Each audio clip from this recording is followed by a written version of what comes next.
In a quiet village nestled between rolling hills, there lived a young man named Thomas. His days were spent in the simplicity of farm life, toiling under the sun, tending to his family's crops, and finding peace in the rhythm of the earth. Yet despite the outward serenity of his existence, Thomas often felt an inner restlessness. It was not a restlessness born from ambition or desire, but from a deeper yearning, a longing for something beyond what his eyes could see and his hands could touch. He had grown up in this village, taught the ways of faith by his mother, a woman of quiet strength who held the faith close to her heart. She would often speak of the goodness of God, of his love and mercy, and of how he watched over all his children, guiding them through the trials of life. Yet for Thomas, the idea of God seemed abstract, distant, something that others spoke about with fervor, but that never truly touched the depths of his soul. It was during a particularly still evening, as the sun dipped behind the mountains and painted the sky with hues of gold and purple, that Thomas first felt the stirrings of something more. He stood in the fields alone, the wind carrying the scent of earth and blossoms, and in that moment, the quiet call of God whispered to his heart. At first, Thomas didn't understand what it was. This deep sense of peace mingled with an unspoken invitation. He had prayed before, of course, but those prayers had always felt routine, words spoken out of obligation, not from a heart that sought the presence of God. But now, as the cool evening breeze brushed against his skin, he felt something stir within him. It was a feeling of being known, of being loved, even in the quiet solitude of the fields. Psalm 60:12, a call to trust. It was then that he remembered the words his mother had often quoted from the Psalms. Through God, we will do valiantly, for it is he who will tread down our adversaries. Psalm 60:12.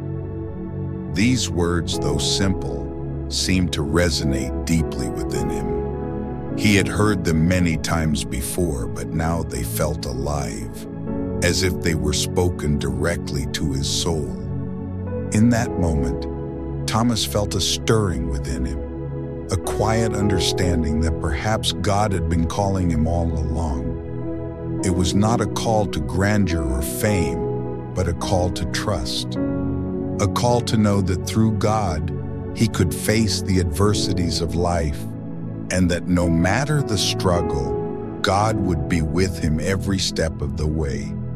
As the evening darkened, Thomas bowed his head in prayer, and for the first time in his life, he prayed not out of duty, but out of a deep desire to know God more intimately. He prayed not for things, but for peace, for understanding, and for the courage to face whatever might come. And in that moment, he felt the weight of the world lift from his shoulders, replaced by a peace that only God could give. The struggles of a simple life. Thomas's life, though peaceful in appearance, was not without its hardships. The village, nestled between the hills, was a place of quiet beauty, but its beauty was not enough to shield its inhabitants from the struggles of the world. Famine had struck, and the crops, which once flourished in abundance, now withered under the scorching sun. It was as though the earth itself had turned against them. Thomas had seen his father labor tirelessly in the fields, but now his father's health had begun to fail, a consequence of years of hard work under a sun that showed no mercy. His mother, though steadfast in her faith, was visibly weary. There were no more luxuries, only the basic needs of survival, and even those seemed uncertain. Food was becoming scarce, and the uncertainty of each day weighed heavily on Thomas's heart. Yet in the face of these struggles, Thomas found something unexpected, an inner restlessness that began to shift. It wasn't simply a desire for things to get better or for the trials to pass. It was the quiet pull of something greater, something divine, that seemed to guide his thoughts even in the darkest moments. He began to pray more fervently, calling out to God not in the form of mere requests, but with a humble heart, asking for the strength to endure whatever was to come. The hidden hand of God. Days turned into weeks, and the suffering seemed to grow. The village elders spoke of the famine as a test, a trial of faith that must be endured. Some began to lose hope, and the murmurs of doubt grew louder in the air. Why does God allow such suffering, they asked? Is he truly with us as we have been told? Yet through it all, Thomas found himself turning back to Psalm 60:12. Through God we will do valiantly, for it is he who will tread down our adversaries. These words echoed in his mind during every moment of pain, doubt, and fear. But it wasn't just the external adversities that challenged Thomas. It was also his internal battles. Could he trust in God when the evidence seemed to point to abandonment? Could he hold on to his faith when it appeared that God had been silent in the midst of suffering? One evening, after a long day of work in the fields, Thomas wandered to a quiet grove where he often went to pray.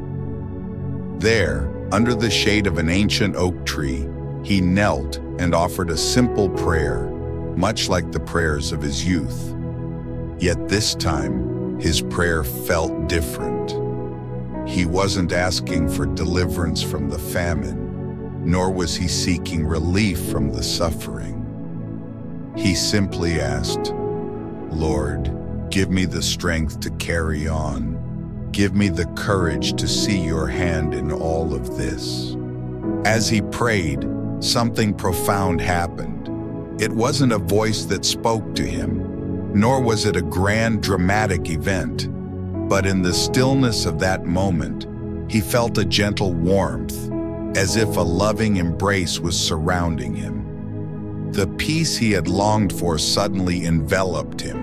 Not because the problems had vanished, but because in that moment he realized he was not alone. God had not abandoned him. He had been with him all along. Thomas began to understand something that had eluded him before. God's presence was not limited to the moments of victory and abundance. It was there in the hardship, in the struggle, and even in the silence. It was in the quiet prayers, the unspoken tears, and the strength to face each new day. And in that realization, Thomas found peace, peace that surpassed understanding. A moment of divine intervention. The very next day, as the village continued to suffer, something unexpected happened. A merchant from a neighboring town arrived, offering food at a fraction of the price. He spoke of a generous benefactor who had heard of the village's plight and had provided the means to survive the famine. It wasn't a grand miracle. There was no thunderous voice or dramatic sign, but it was a gift of grace, a reminder that God was at work even when the circumstances seemed bleak. Thomas couldn't help but reflect on the words of Psalm 60:12 once again. Through God, we will do valiantly. The adversaries of hunger and despair had been met with God's provision, and Thomas's faith was fortified. He realized that God had not only been present in the quiet moments of prayer, but also in the quiet acts of mercy shown by others. It was a reminder that God's grace often comes through the hands of those around us, through the kindness, generosity, and love that we show one another. As the days passed, Thomas began to see God's hand in more places. The drought had not ended, but there were small mercies, the community coming together, supporting each other in ways they hadn't before. Families shared what little they had, and the bond between the villagers grew stronger. In the midst of suffering, there was a unity that had never been seen before. The adversaries of the heart. But while the external challenges were being met with God's grace, Thomas still struggled with his own internal adversaries. The battle within him was not one of hunger or survival, but of fear, doubt, and insecurity. Could he truly trust that God would always provide? Could he believe that no matter what came, God's presence would be enough? The adversaries Thomas faced were not just physical, they were spiritual and emotional. He wrestled with the temptation to fall into despair, to question whether God was truly faithful. But in these moments of doubt, he returned to the psalm that had become his constant prayer. Through God we will do valiantly, for it is He who will tread down our adversaries. These words began to take on new meaning. It was not just a promise of victory, it was a declaration of trust. Even when Thomas couldn't see the way forward, even when the road ahead seemed unclear, he could trust that God would walk with him. The hidden hand of God, a deeper understanding. One evening, as Thomas sat by the fire reflecting on the events of the past weeks, his mother approached him. She had noticed the change in him, the peace that had settled in his heart despite the trials that continued to unfold. "Thomas," she said softly, "I've seen the strength in you that I've always prayed for. You have learned, as we all must, that faith is not merely about waiting for things to get better. It's about trusting God through everything, even when we can't understand what's happening." Thomas nodded, feeling a deep sense of gratitude for the wisdom his mother had passed down to him. He realized that the true adversary was not the famine or the difficulties of life. It was the doubt that could take root in his heart. And with God's help, he was learning to face that adversary with courage, knowing that God's hand would guide him through. As the night deepened and the fire crackled softly, Thomas closed his eyes in prayer. He prayed not for an end to the suffering, but for the strength to continue trusting in God's hidden hand at work. And in that prayer, he found the courage to face whatever came next, knowing that through God, he would do valiantly. The strain of faith. The days stretched on, and the famine, though less dire, still loomed large in the village. The merchant's arrival had been a blessing, yet the people knew that this provision would not last forever. There were still many days ahead where they would have to rely on God and each other for their survival. For Thomas, however, the immediate relief was not the only gift he received. It was the inner peace that had accompanied the arrival of that provision. God had shown him in the quiet of his prayer and in the kindness of others that he was present even in the most challenging circumstances. Despite this newfound peace, Thomas found himself facing new trials, the nature of which were no longer purely external. The deepest struggle now lay within him, the struggle of trust. While the outward signs of God's providence had reassured him, there were still moments when doubt crept into his heart.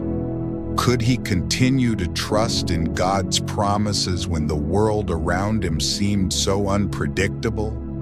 Could he believe that God was truly in control, even when the path forward seemed clouded with uncertainty? Thomas's faith had been growing, but it was a growth marked by moments of unease.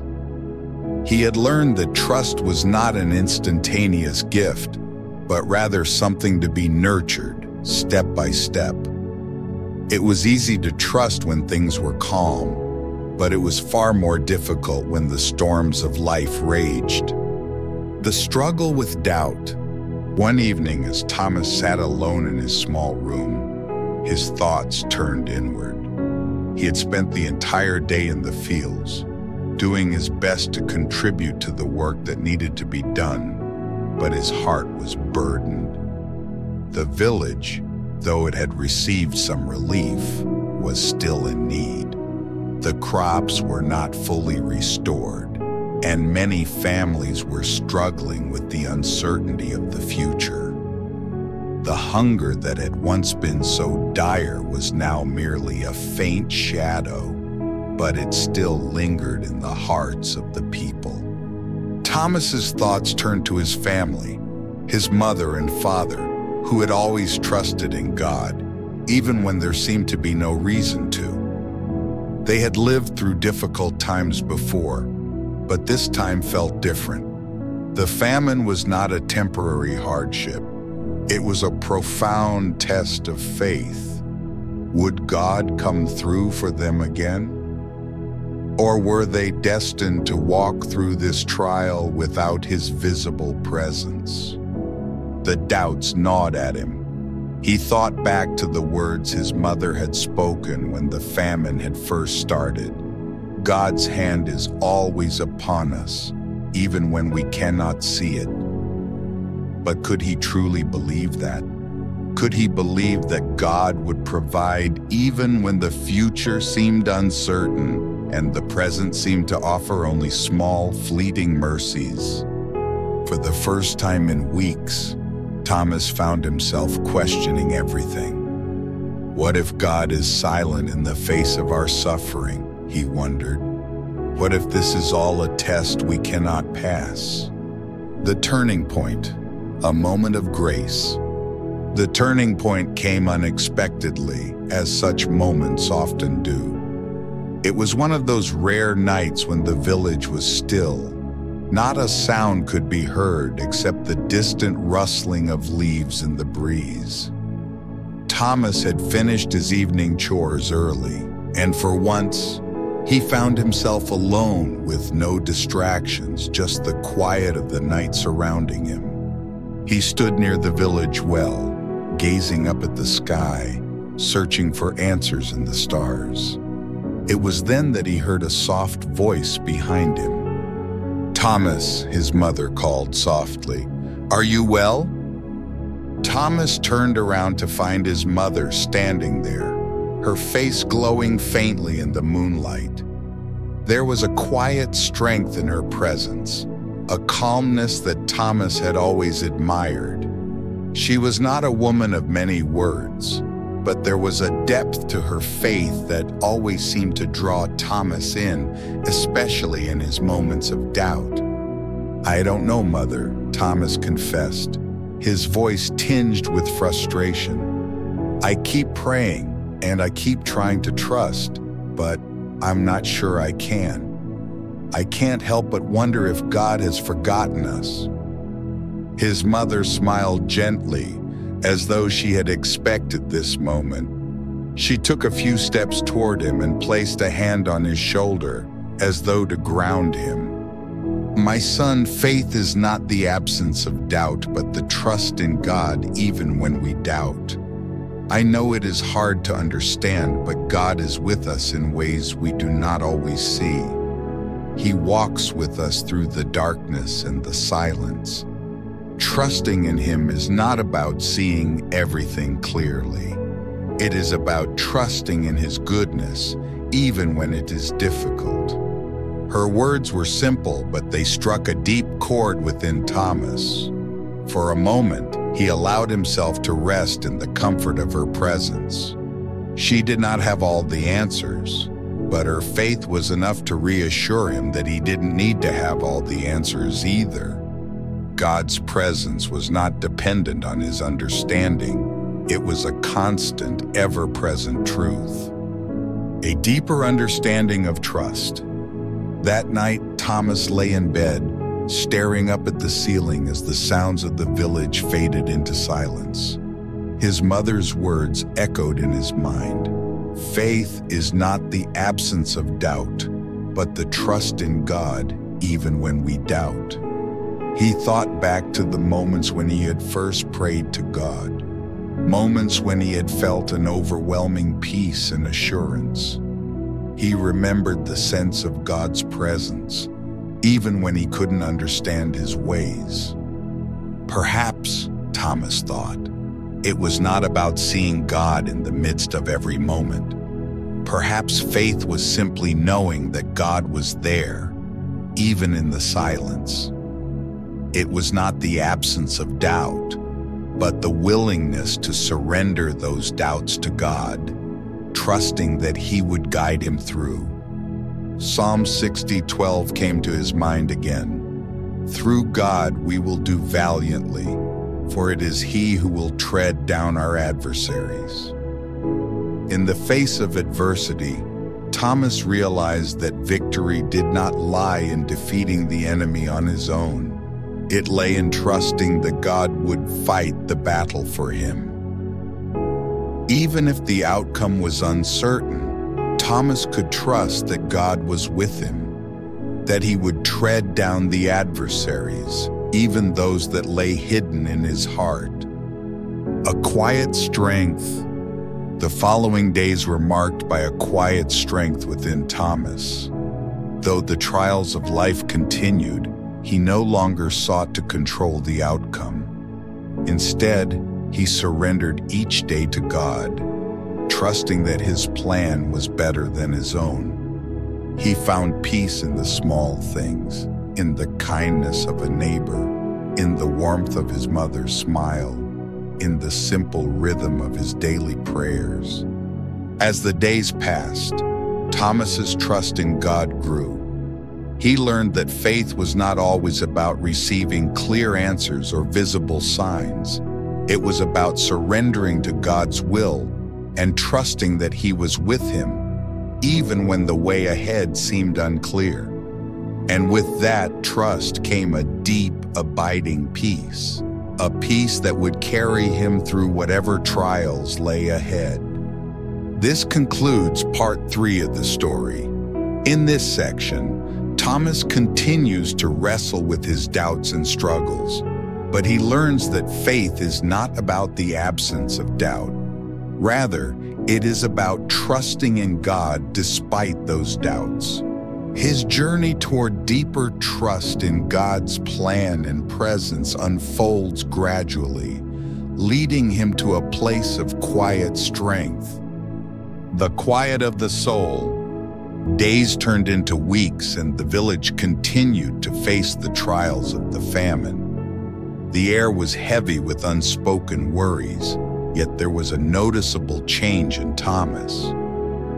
The intense struggles that once threatened to overwhelm him seemed to have softened, and there was a quiet serenity about him that hadn't been there before. The absence of a grand miracle did not discourage him.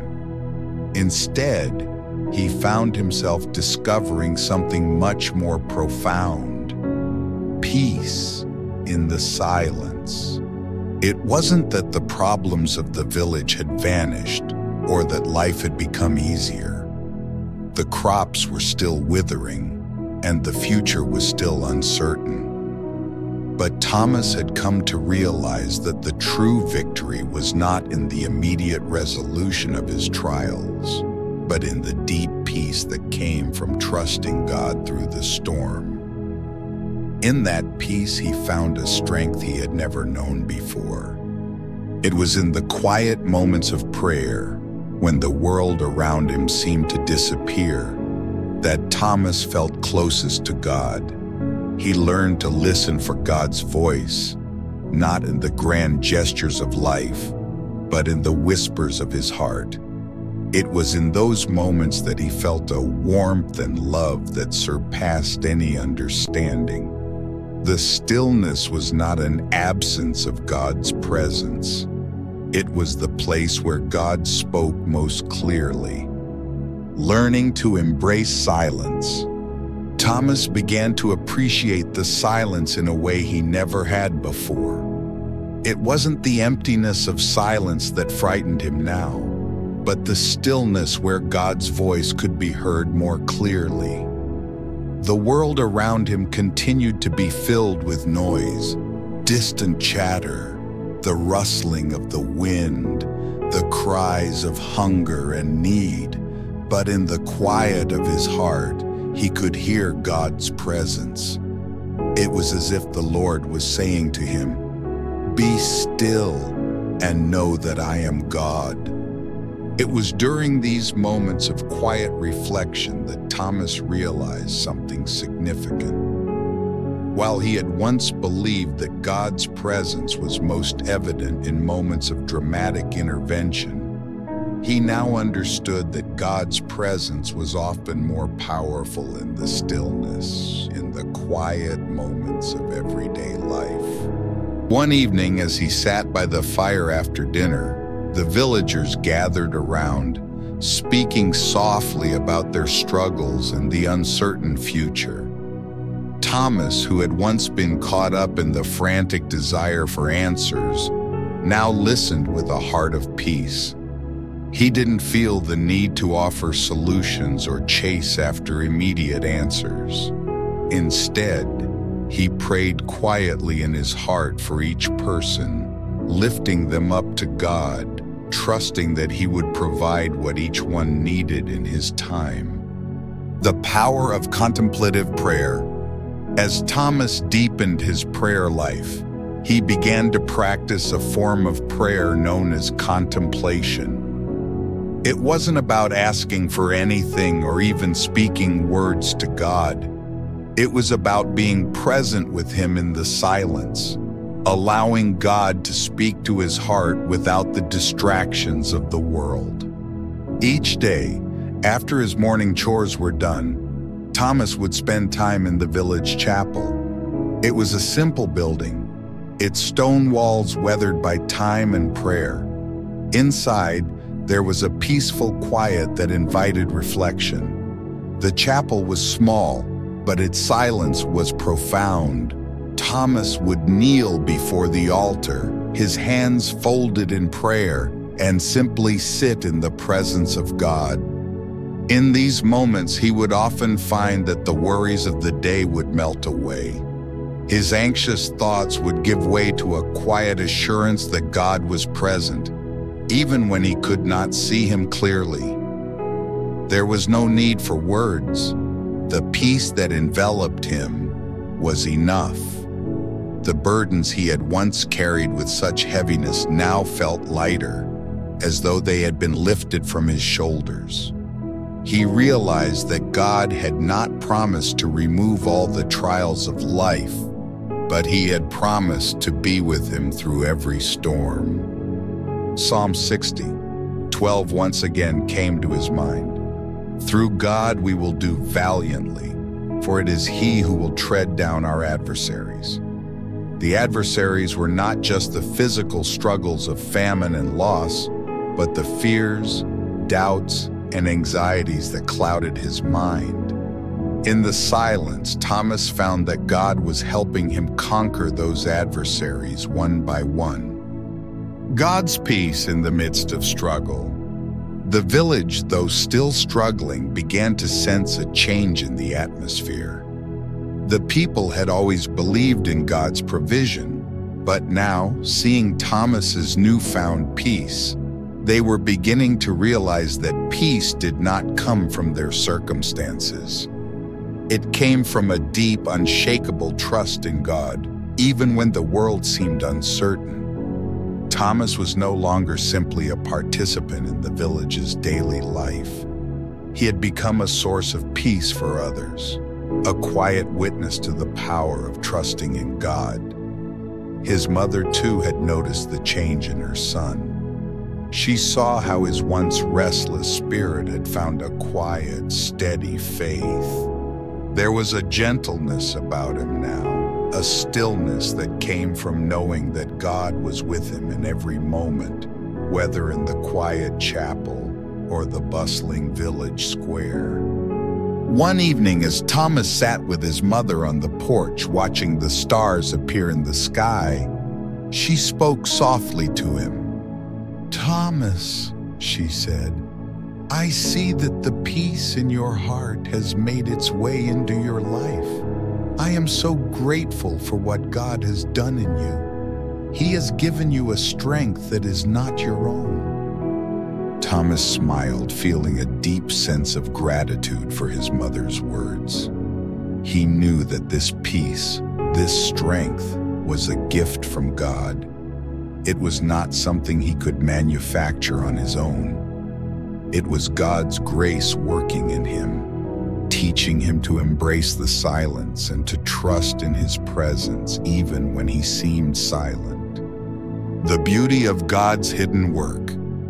Thomas's journey was no longer about seeking signs or miraculous interventions. It was about seeing the beauty of God's hidden work in the world around him, in the kindness of a stranger, in the love of his family, in the quiet moments of prayer. He saw God at work. His faith was no longer shaken by the absence of grand answers or dramatic events. Instead, he found that God's love was always present, even in the smallest of moments. One day, while working in the fields, Thomas overheard a conversation between two village women. They spoke about the challenges they faced and the uncertainty of the future. One woman expressed her fear that they would not survive the coming winter. But the other woman, who had seen Thomas's quiet strength, said something that struck him deeply. "I used to worry," she said, "but I have seen how Thomas trusts in God, and that has given me peace. If he can trust, so can I." Thomas felt a warm sensation in his chest. It wasn't pride, but a quiet joy. A joy that came from knowing that his faith was beginning to bear fruit. It wasn't about his own strength, but about God's peace working through him, touching others in ways he hadn't even realized. Embracing the silence as a gift. The more Thomas embraced the silence, the more he realized that it was not a burden, but a gift. It was in the silence that he found his truest connection to God, a connection that did not require words, but simply being present. And it was in this silence that he learned to listen, not just for answers, but for God's love, which had been there all along. As the days continued to unfold, Thomas knew that life would never be free from struggle or suffering. But he had found something greater, something that could not be taken away, the peace of God, which transcended all understanding. Psalm 60:12 continued to resonate in his heart. "Through God, we will do valiantly, for it is He who will tread down our adversaries." With each passing day, Thomas found that he was no longer fighting his adversaries alone. God was with him, leading him through the silence, guiding him with his gentle, loving presence. A new trial on the horizon. The peaceful rhythm of life in the village was once again disturbed by the arrival of bad news. A neighboring village, situated on the far side of the river, was struck by a new threat. A group of marauders had come down from the northern lands, plundering villages and taking what they could carry.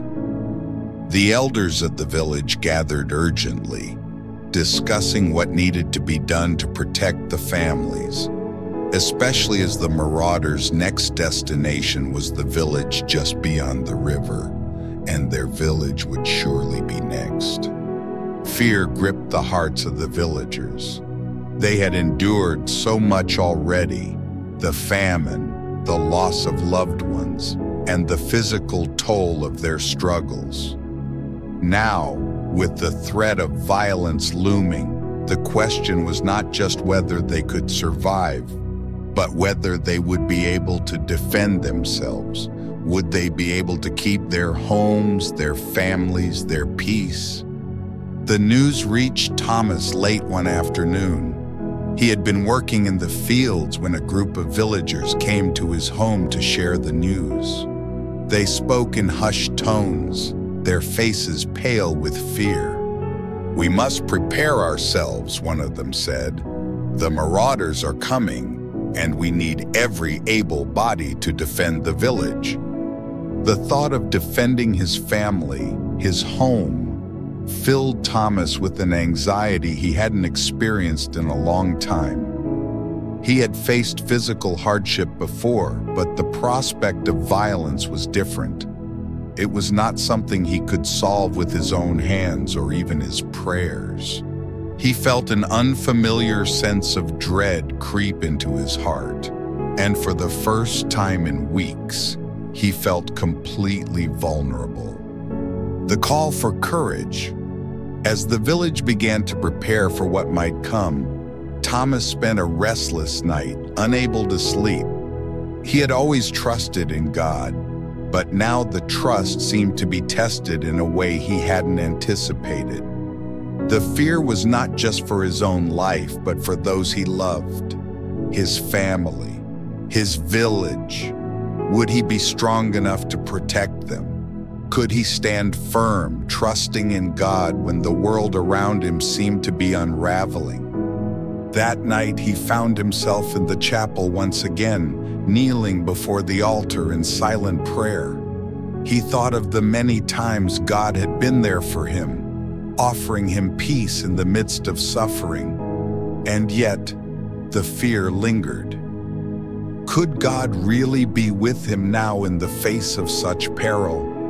It was then that the words of Psalm 60:12 came to his mind again, more clearly than before. "Through God we will do valiantly, for it is He who will tread down our adversaries." In that moment, Thomas felt a wave of clarity wash over him. The strength he needed was not his own, it was God's. The courage that he lacked was a gift from God, and it would come not from his own willpower or ability to fight, but from the quiet assurance that God would be with him every step of the way. The battle within. Thomas knew that his true adversary was not the marauders themselves. It was the fear in his heart. It was the fear that told him he was not strong enough, not brave enough, not capable of protecting those he loved. In the quiet of the chapel, Thomas faced that fear, acknowledging it for what it was. It was a part of him, but it did not have to control him. The only way to overcome fear was to face it not with his own strength, but with the strength of God. As he sat in silence, his hands clasped in prayer, he felt God's presence in a way he hadn't before. The quiet peace he had felt in the past, in moments of stillness, was now filling him with courage. It was not a bold, brash courage that shouted in the face of danger. It was a quiet, steadfast courage that came from knowing that God was present, even in the most frightening circumstances. And with that courage, Thomas could stand firm. He could face whatever came, knowing that God would never leave him. The call to action. The next morning, as the villagers gathered to discuss their strategy for defense, Thomas stood before them, his heart calm but resolute. He knew that the coming days would be filled with challenges, but he also knew that God's strength would be with him. "Brothers and sisters," Thomas said, his voice steady, "we are not alone in this. We have faced trials before, and we will face this one together. We will stand firm, not because we are strong, but because God is with us. He will lead us through this, just as He has led us through all things." There was a quiet nod of agreement among the villagers. His words were simple, but they were filled with the peace that had settled in his heart. His trust in God was evident, and it inspired those around him to trust as well. They were not just fighting for their homes. They were fighting with the assurance that God would not abandon them. In the days that followed, the village prepared for the worst. The men gathered weapons, the women and children were sheltered, and everyone prayed. The quiet strength that Thomas had found in his trust in God spread through the village like a ripple, and soon everyone was united not by fear but by faith.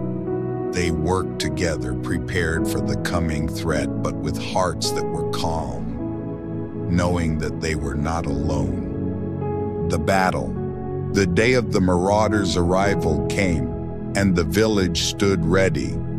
The sun was setting as a line of figures appeared on the horizon. The villagers, though nervous, did not shrink away. They stood their ground, holding fast to the faith that had carried them through so many other trials. Thomas stood at the front, not as a warrior, but as a man of faith. He had prepared as best he could, but now the battle was not just physical, it was spiritual. He prayed silently, trusting that God's strength would guide him. The marauders approached with menace, but when they came within view of the village, they stopped. Something in the air had shifted. It was as though the very presence of the villagers had held them at bay. The leader of the marauders looked at the small, quiet village before him, and for reasons unknown to him, he hesitated. He looked back at his men and with a gesture signaled for them to retreat.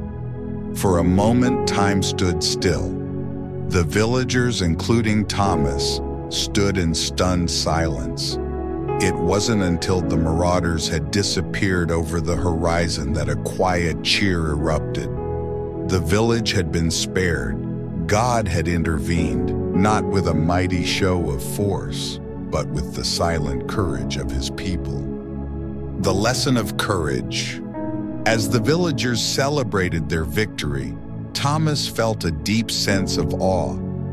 The victory had not come because of their strength, their weapons, or their preparation. It had come because they had trusted in God.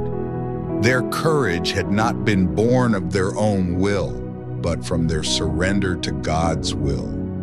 Psalm 60:12 had proven true once again. Through God we will do valiantly, for it is He who will tread down our adversaries. The adversaries had not been defeated by their own hands, but by God's unseen power.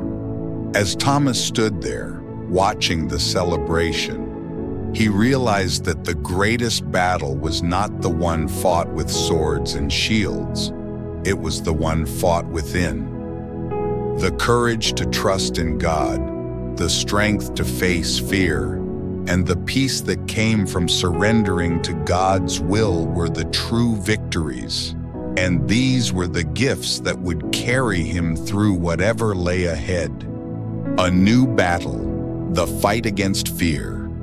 In the weeks following the retreat of the marauders, a peace settled over the village.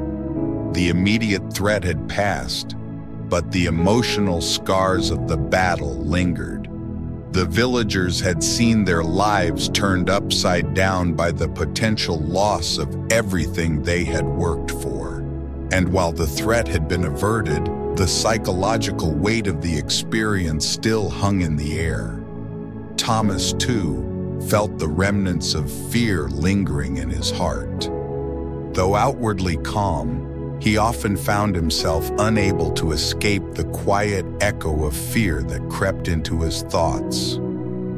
What if the marauders returned? What if something worse were to come?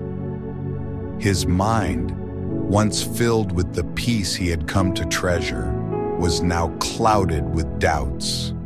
It was during one of these moments of unease that Thomas had a revelation. While he had faced external threats with courage, the true battle was not over. He had won the physical battle, but the battle within still raged.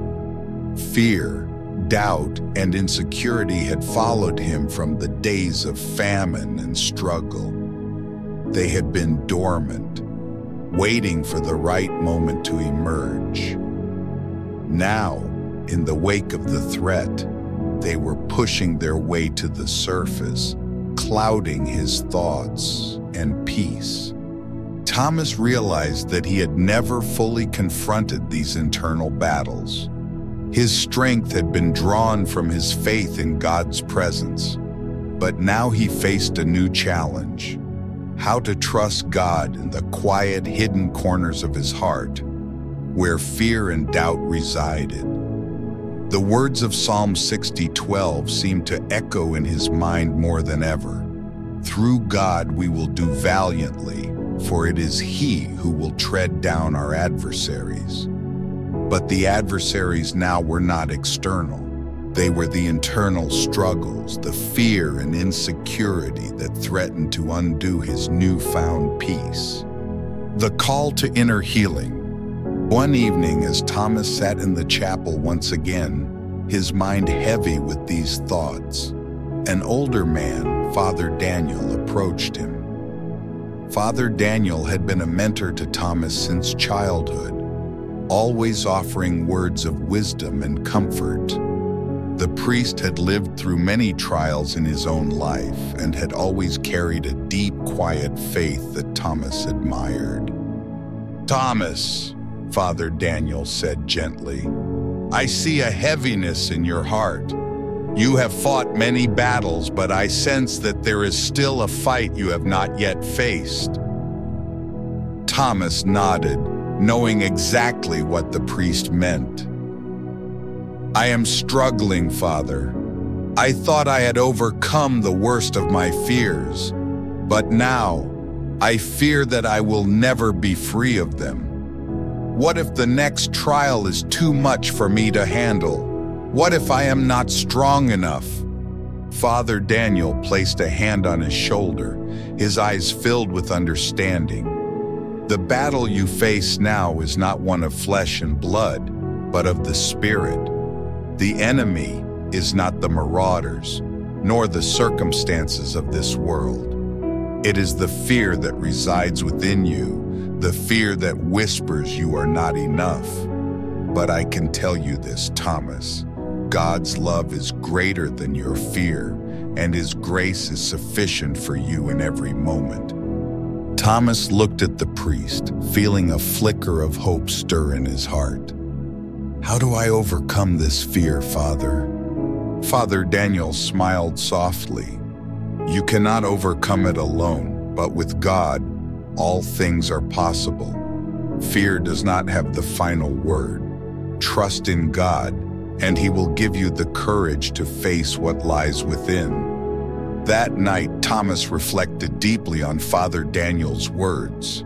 He realized that for so long he had been running from his fears, trying to push them aside in favor of external actions. But the fear was still there, hidden in the recesses of his heart, waiting to rise up again.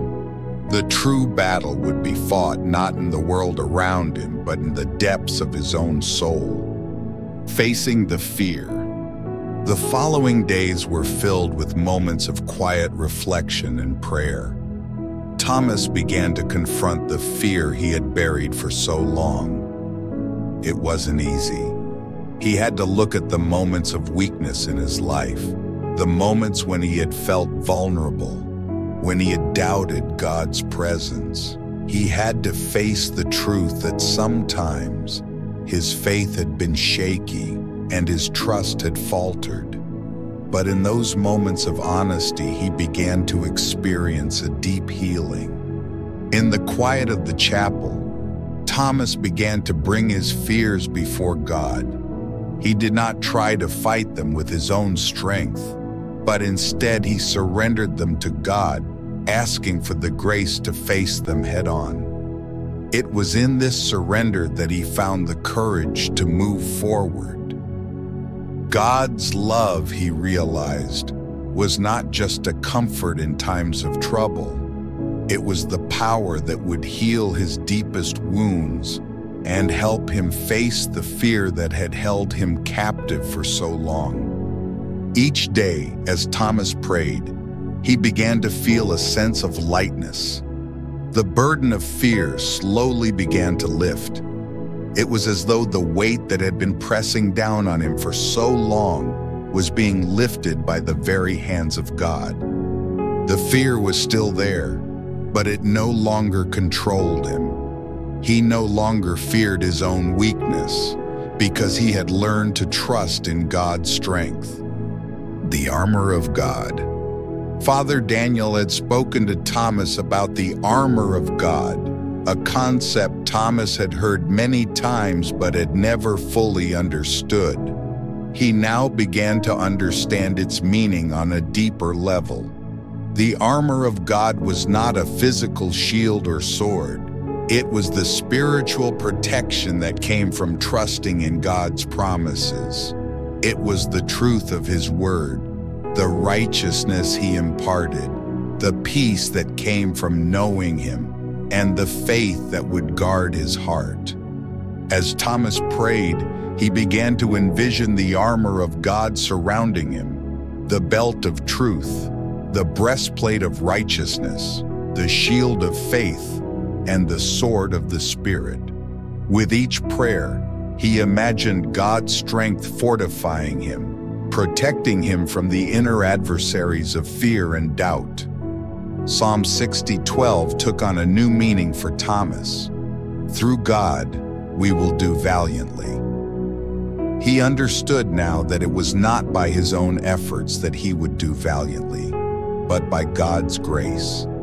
It was God who would tread down the adversaries, not just the external threats, but the internal struggles that threatened to rob him of his peace.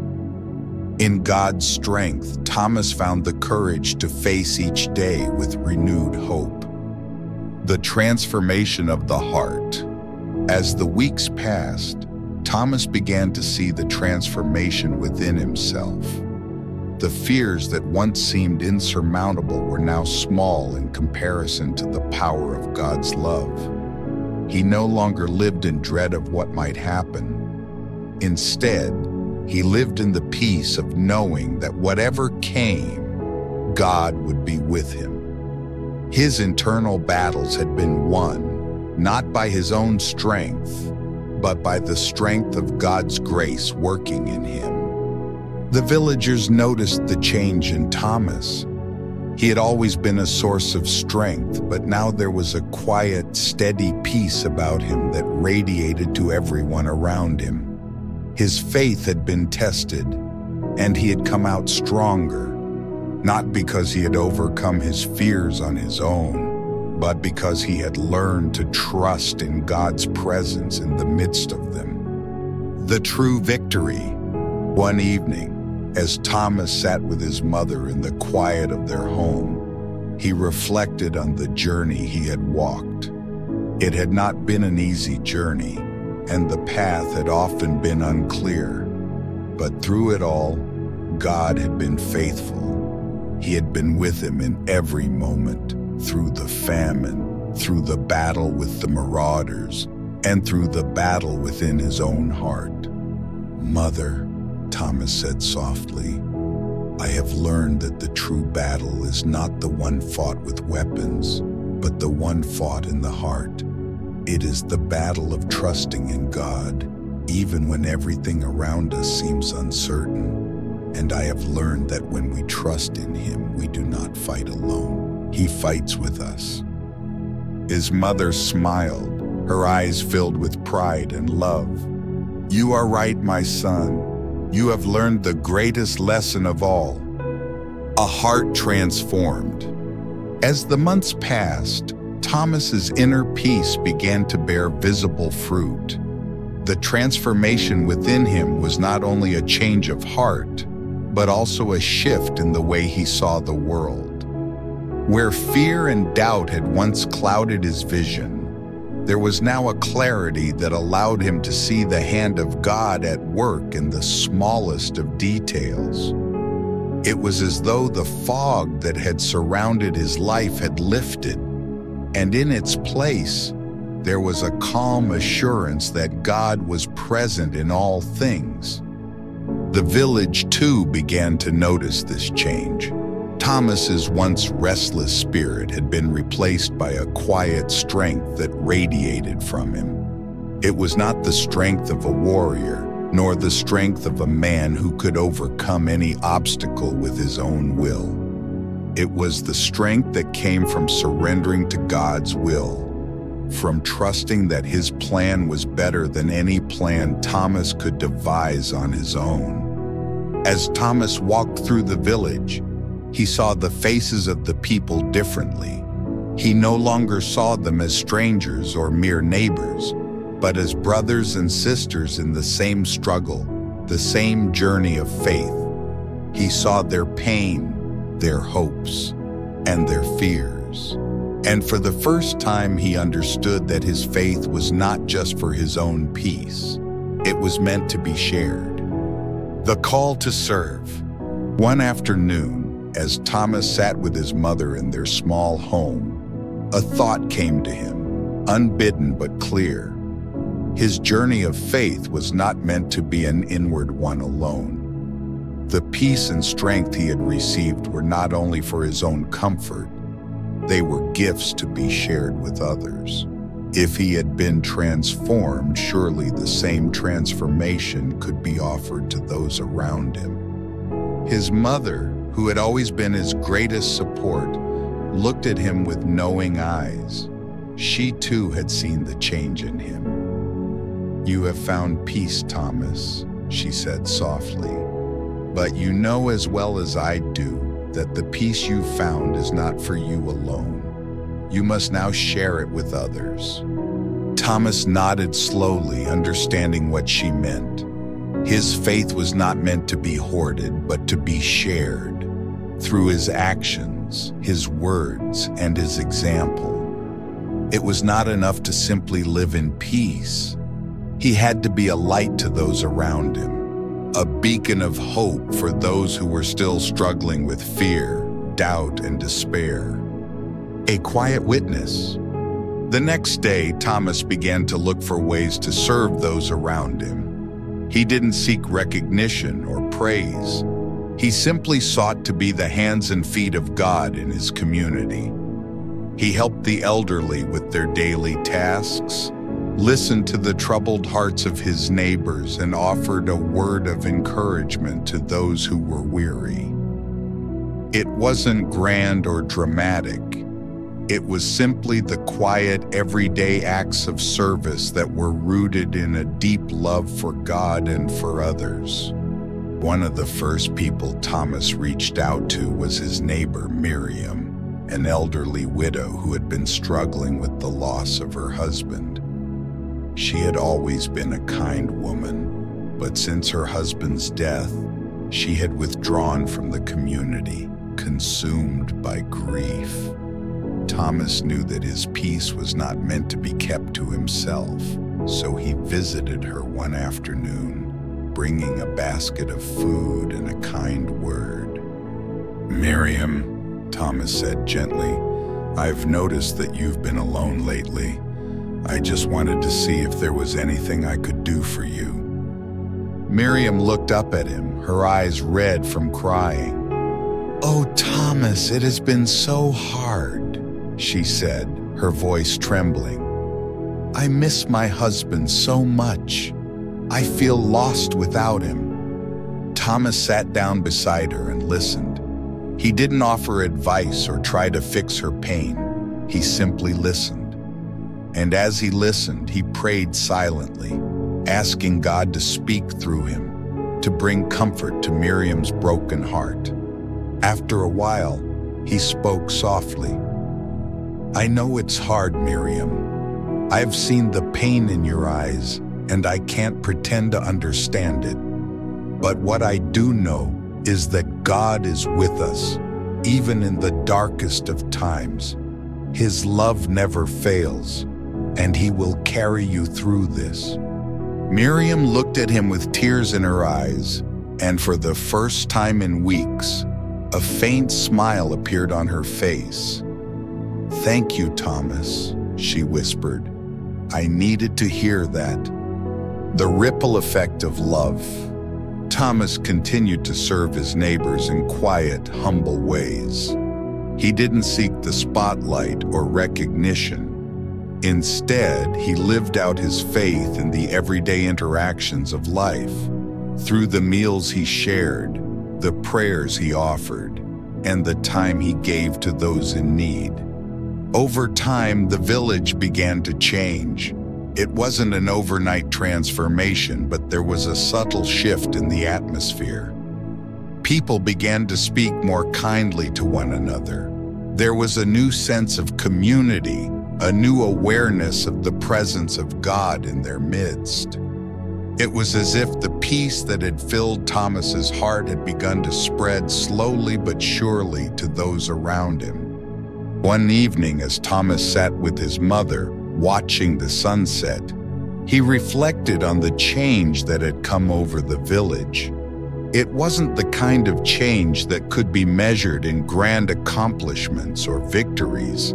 It was the kind of change that took place in the hearts of people, one small act of kindness at a time. "You have done well, my son," his mother said, her voice filled with pride.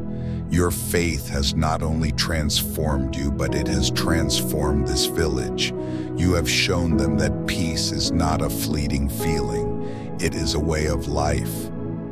Thomas smiled, humbled by her words. "I have not done this alone, Mother. God has worked through me, and it is through him that I have been able to do anything." His mother nodded, her eyes sparkling with love. "And he will continue to work through you, Thomas. You have learned the greatest lesson of all, that true peace comes from sharing the love and grace of God with others."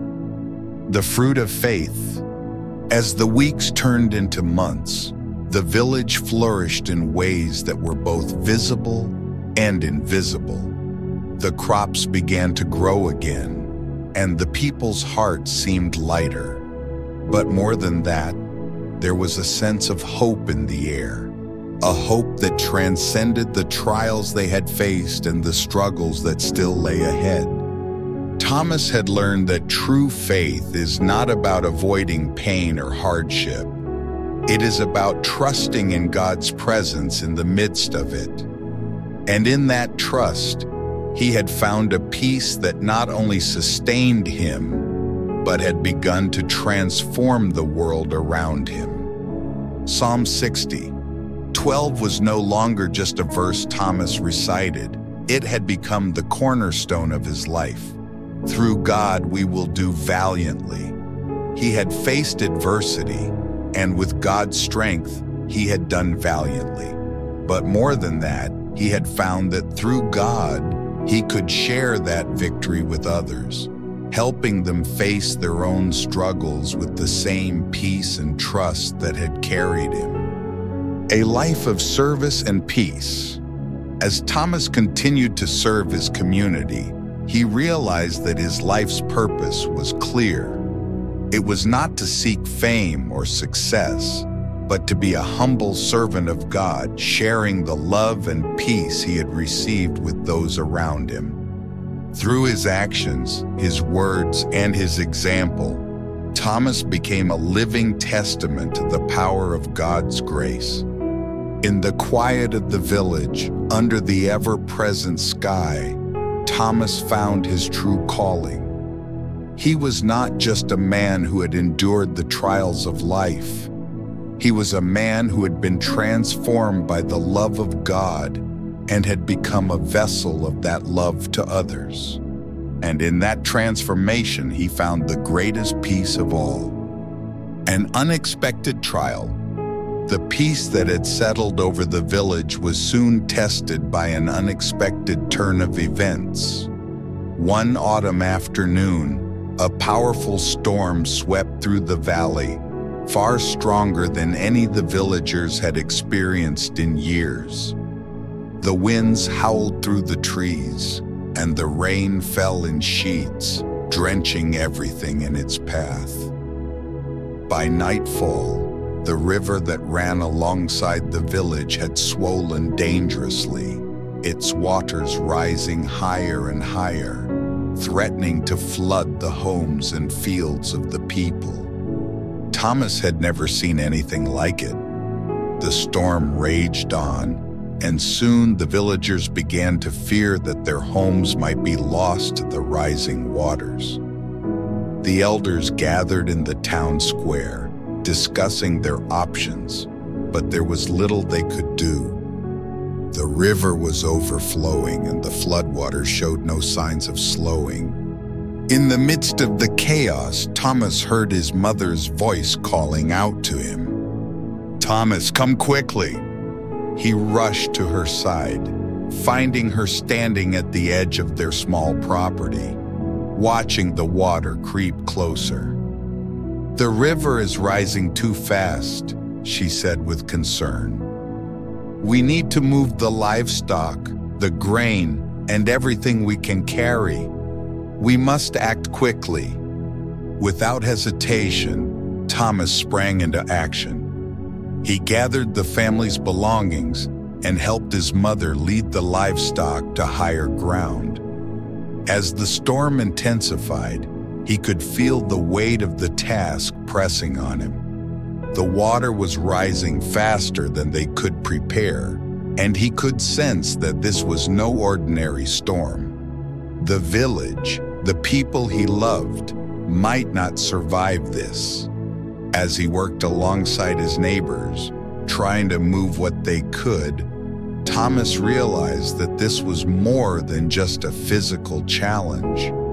The village had faced hardships before, but this was different. The storm seemed to be a direct test of everything they had learned, the peace they had found, the strength they had gained through their faith. The power of community. As the night wore on, the floodwaters continued to rise, and Thomas felt a deep sense of helplessness begin to creep in. He had trusted in God through so many trials, but this felt different. The storm seemed relentless, and despite their best efforts, the waters continued to flood their homes. At that moment, as he watched his neighbors work tirelessly to save what they could, he realized that their greatest strength was not in their individual efforts, but in their community. The village had been transformed. They had learned to work together, to trust each other, and to share the burdens of life. Now, in the face of this unprecedented challenge, it was their unity and love for one another that would determine whether they could overcome it.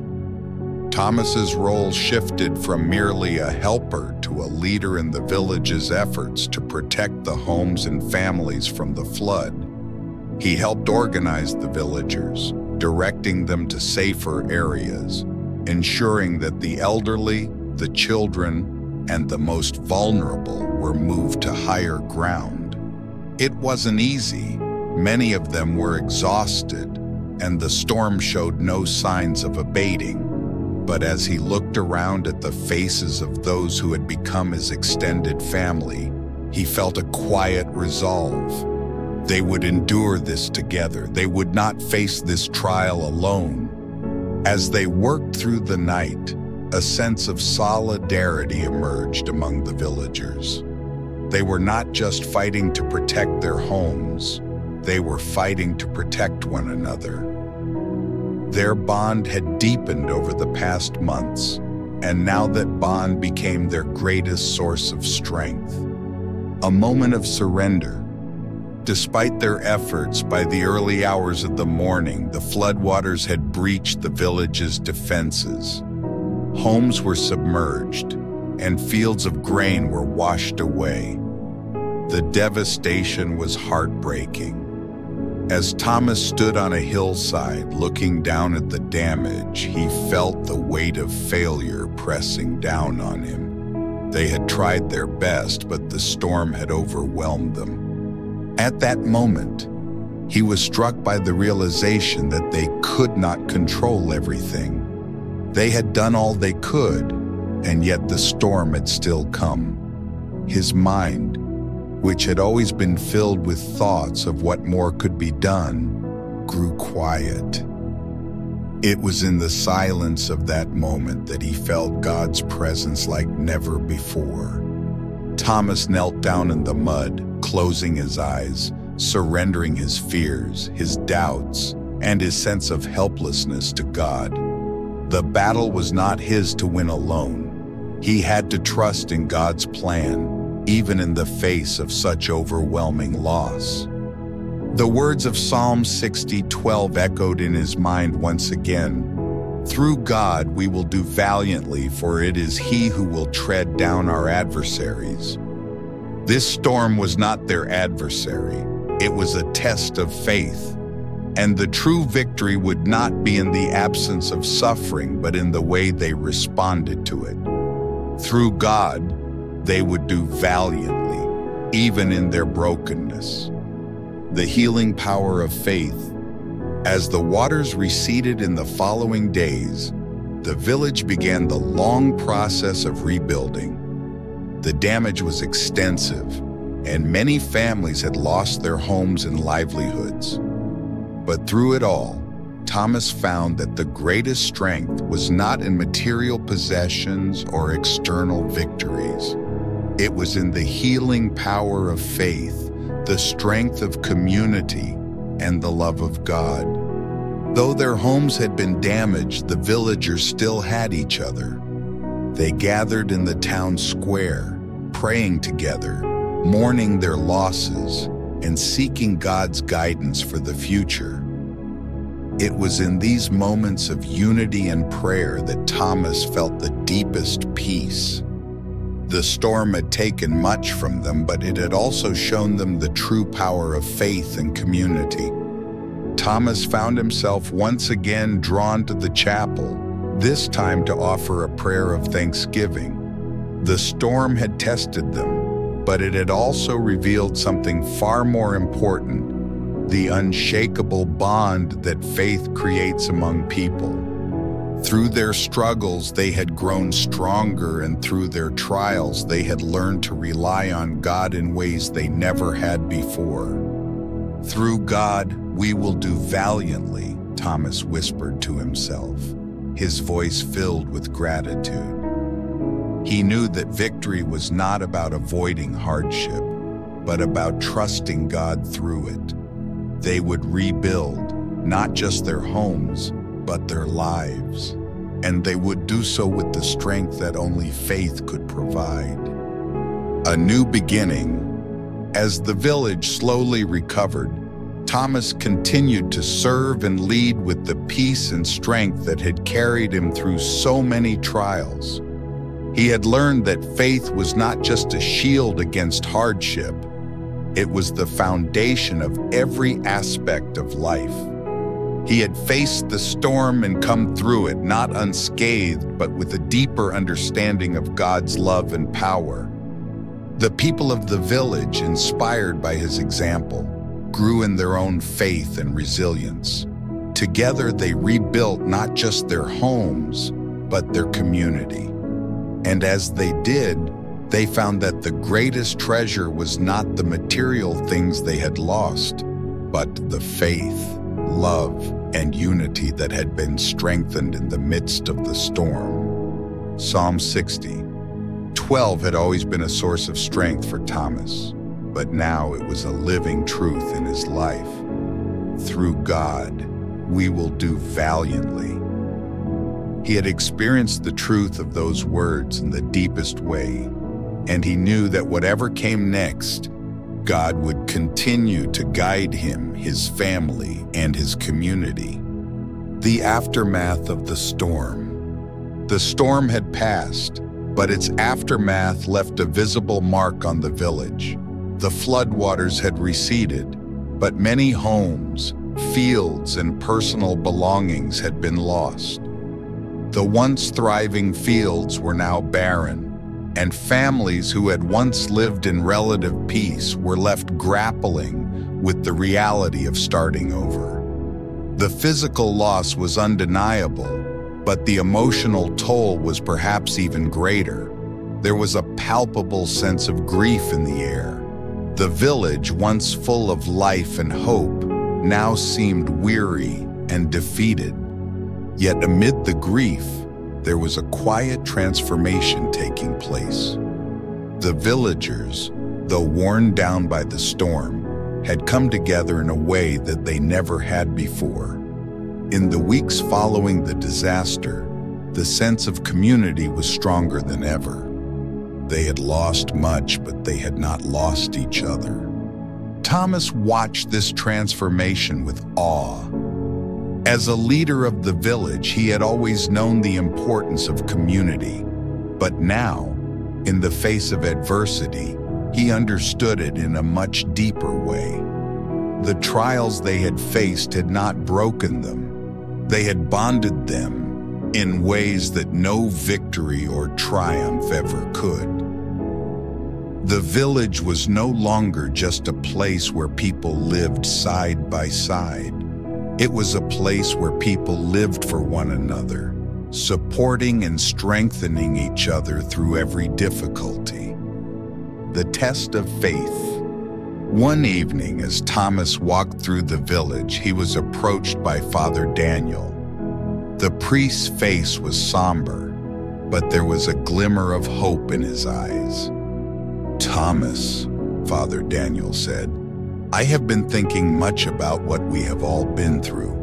This storm, it has been a trial, yes, but it has also revealed something profound. The question is not whether we will face trials, those will always come, but how we will face them." Thomas nodded slowly, feeling the weight of the priest's words. He had often wondered why God allowed such suffering, but over time, he had come to understand that faith was not about escaping hardship. It was about trusting God through it.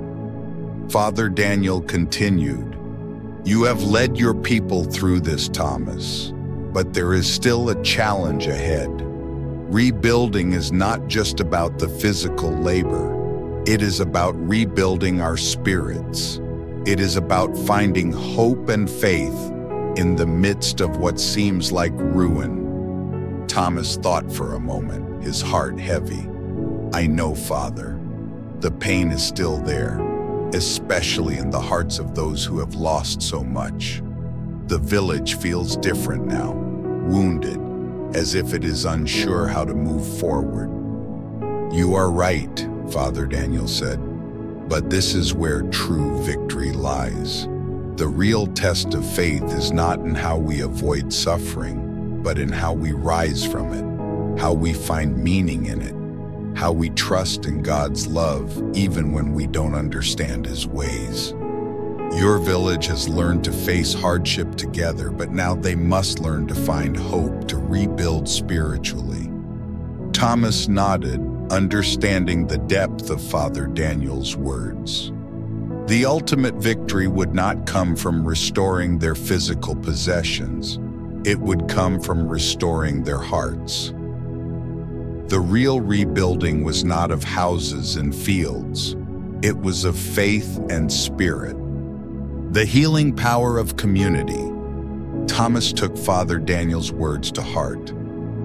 In the days that followed, he focused less on the physical rebuilding and more on nurturing the spirit of the village.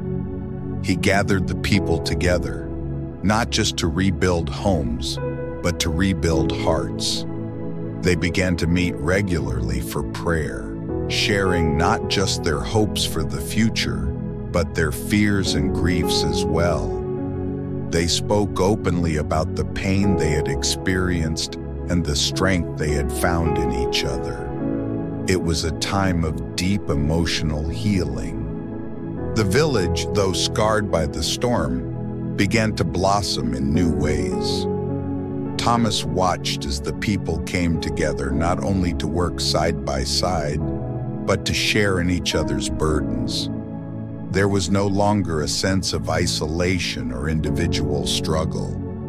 They had learned to face hardship as one body, one community, united in faith and love. Each day, Thomas found that his own faith was deepening as well. He had always known that God was present in moments of peace, but now, in the midst of devastation, he understood God's presence in a deeper way.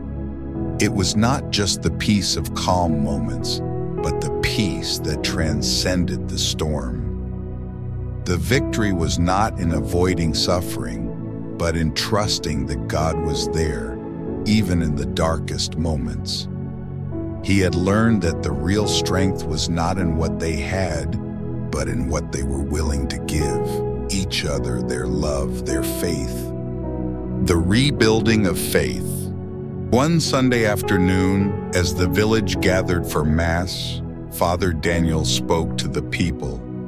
His words, simple but profound, resonated deeply with everyone present. "We have lost much," he said. "Our homes, our fields, our possessions. But what we have not lost is our faith. And it is that faith that will see us through.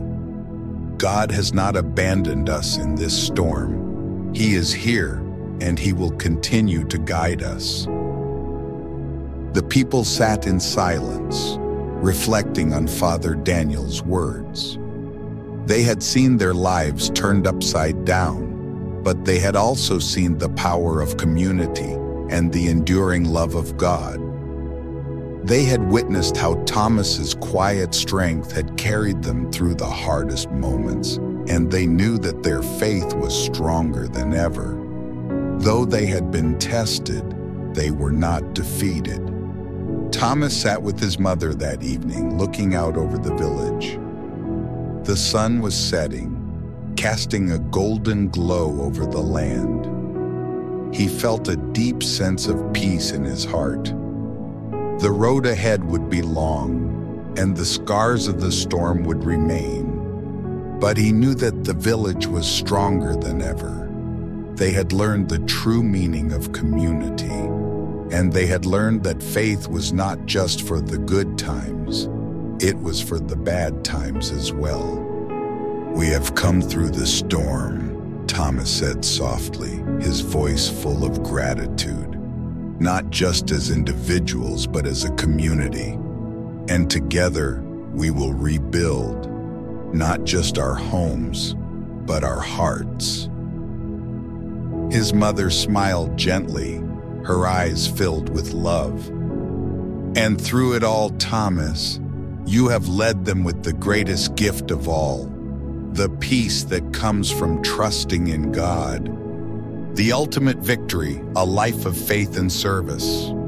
As the village continued to rebuild, Thomas found his calling clearer than ever. He had always known that his life was about serving others, but now he understood the true depth of that service. It wasn't just about helping others physically, it was about helping them rebuild spiritually, emotionally, and relationally. The village was no longer just a place where people lived. It was a place where people loved and cared for one another, where faith was lived out in everyday actions. Through this journey, Thomas had come to realize that the ultimate victory was not in the absence of trials or hardships. It was in the faithfulness to God through every moment of life, good and bad. His journey had led him from a place of doubt and fear to a place of deep trust in God. And now his calling was clear: to help others find that same peace and trust, to lead them through their own storms with the same faith that had carried him. As the village flourished once again, Thomas continued to serve with humility and grace. He had learned that the true purpose of life was not in achieving greatness, but in faithfully serving others, trusting in God's love, and finding peace in the knowledge that He was always present, even in the most difficult times. And with that peace, Thomas knew that the ultimate victory had already been won. A new beginning. The seasons shifted as the village continued to recover from the storm. The physical scars had begun to fade, the homes were rebuilt, and the fields, though not yet fully restored, were showing signs of life once again. But more than the restoration of their homes and crops, the villagers had undergone a deeper transformation. They had learned that true peace came from trusting in God, and that in every storm there was the opportunity to grow in faith, love, and community. Thomas, now more than ever, felt a deep sense of purpose.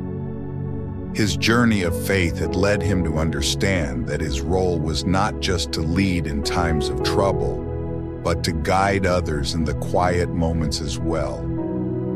His days were filled with prayer, reflection, and service, but also with moments of rest and joy.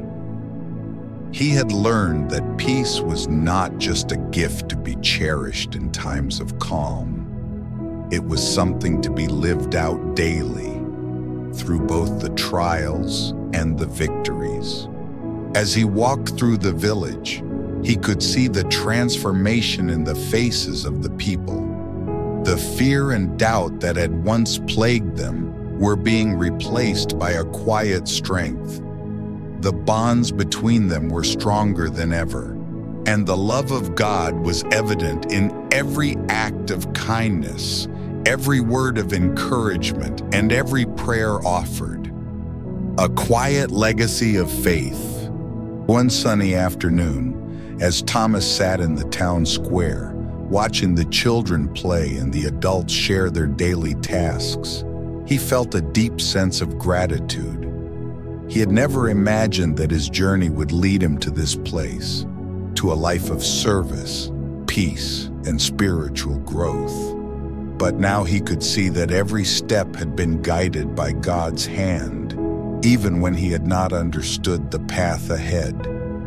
His mother, who had always been his greatest support, joined him as they sat together in the sun. She smiled, her heart full of pride and love for the son she had watched grow into a man of deep faith. "You have done well, my son," she said gently, her voice full of warmth. "You have led this village not just through the storm, but through the quiet moments as well. You have shown them what it means to live in faith, to trust in God's plan, and to love one another." Thomas smiled at her, feeling a deep sense of peace. "I have only done what I was called to do, Mother. God has worked through me, and through the faith of this village, He has transformed us all." His mother placed a hand on his, her eyes filled with love and wisdom. "And you have been faithful, Thomas. That is all God asks of us, to be faithful no matter the circumstances. And through your faith, others have found their own. A life of service." As the years passed, Thomas's role in the village grew, not in the sense of power or authority, but in the depth of his service. He became a spiritual guide, a source of wisdom and peace, not just for the people of the village, but for those who came seeking counsel from other places. The village had become known for its faith, its unity, and its resilience. People came from near and far to hear the stories of the village and the man who had helped guide them through their darkest hour. Thomas did not seek recognition or fame. He simply sought to serve God and his community, continuing the quiet work of healing, teaching, and loving. He spent his days teaching the younger generation about the lessons he had learned, the importance of trusting in God's plan, of living a life of service, and of always seeking peace in the midst of life's trials. One evening, as Thomas stood before the congregation during a prayer service, he spoke softly, his voice filled with love and conviction. We have learned in this village that true peace comes not from avoiding suffering, but from trusting God through it. We have faced trials, and we will face more. But we know now that in each challenge, God is with us, and with his strength, we can face anything. Our victory is not in escaping the storm, but in finding peace in the midst of it. The villagers listened, their hearts filled with gratitude. They had learned that true faith was not about being free from difficulties, but about how they responded to those difficulties. And through Thomas's example, they had learned to face every trial with courage, faith, and a deep sense of trust in God's presence. The next generation of faith. Thomas began to spend more time with the younger generation of the village, teaching them about the importance of faith, love, and service. He shared with them the stories of his own journey, his struggles with doubt, fear, and adversity, and how he had learned to trust in God's plan. He taught them that faith was not just about words or rituals, but about living out God's love in everything they did. One day, as Thomas walked through the village with a group of young people, one of the teenagers turned to him and asked, "Thomas, how did you find the strength to trust in God, even when everything seemed so uncertain?" Thomas smiled gently, his eyes filled with wisdom. "It wasn't always easy," he said. "There were many moments when I felt lost, when I didn't understand why things were happening the way they were. But I learned that faith is not about understanding everything. It's about trusting God, even when we can't see the way forward. It's about knowing that He is with us and that He will never leave us." The young people nodded, their hearts touched by Thomas's words. They had seen his life, a life of peace, service, and deep faith, and they understood that his strength came from his trust in God's love. A life of fulfillment. As the years went on, Thomas continued to live in peace and service. He never sought personal gain, but instead sought to give everything he had to God and to his community. His life was a testament to the power of faith and the love of God, and his legacy was one of deep peace and joy.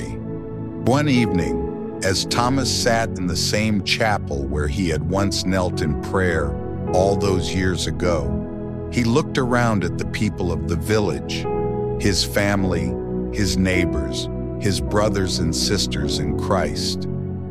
He knew that his journey had led him to a place of deep fulfillment.